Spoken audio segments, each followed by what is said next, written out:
Ministério Transporte e Comunicação hakarak promove participação labarik feto sira e mundo tecnologia nebe dinâmico tebes. Representante MTK, chefe gabinete Carmen da Cruz, sexta-feira semanane, ia discurso encoraja tebes feto foensa sira, atubanati tuir aspiração ciência, promove treinamento no envolvimento feto e ciência e tecnologia, sai hanesan caracterizadora ida, ba progresso e inovação no ia mundo nebe equilíbrio. Hanesan mos nação seluk, Timor-Leste reconhece tecnologia e poder, nebe transformativo e habilidade, atu forma sociedade, economia no futuro.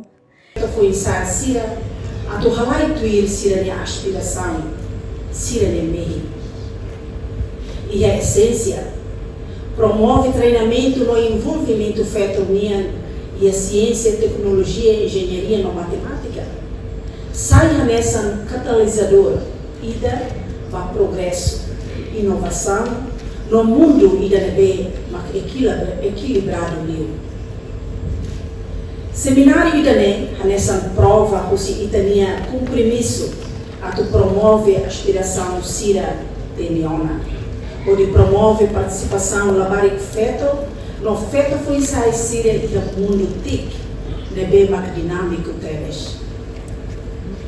Timor-Leste, nessa mostra nação sira reconhece a tecnologia de linha poder transformativo, ou de linha habilidade a tu forma sociedade, economia.